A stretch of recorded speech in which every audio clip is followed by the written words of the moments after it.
We bring you the latest updates from the Pna Newsroom.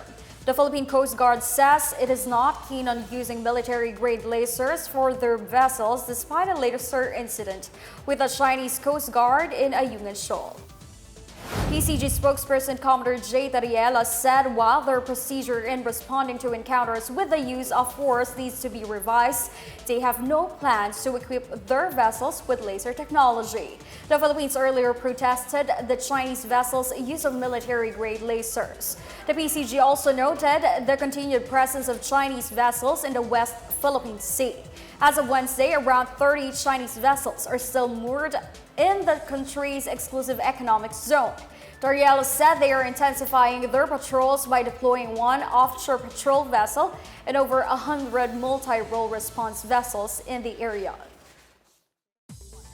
The Department of Tourism has allotted 180 million pesos to support 15 tourism projects across the Philippines.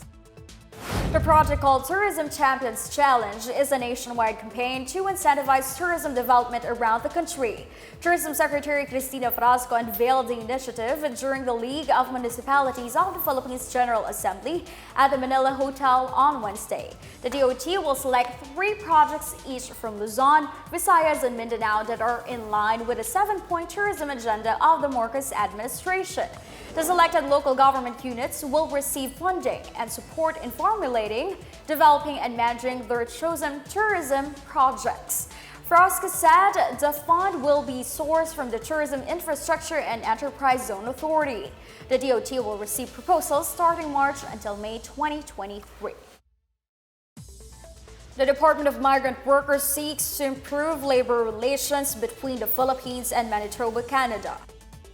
In a courtesy call to Migrant Workers Secretary Susan Ople, Manitoba Minister of Labor and Immigration John Reyes said that they are interested in hiring more skilled Filipino health professionals.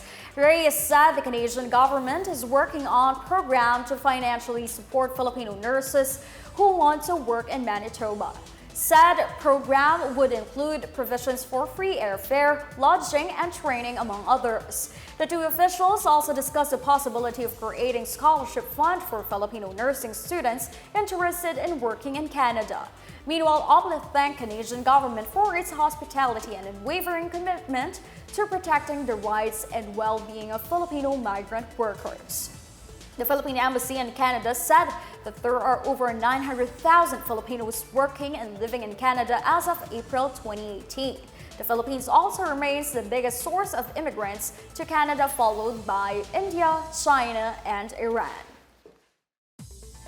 Pope Francis called on with authority over nations to make concrete efforts to end violence, reach a ceasefire, and start peace negotiations in Ukraine.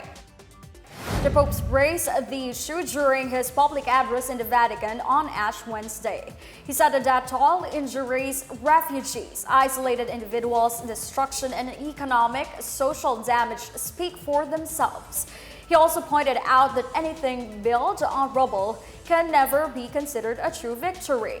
February 24 will mark 1 year of the war in Ukraine.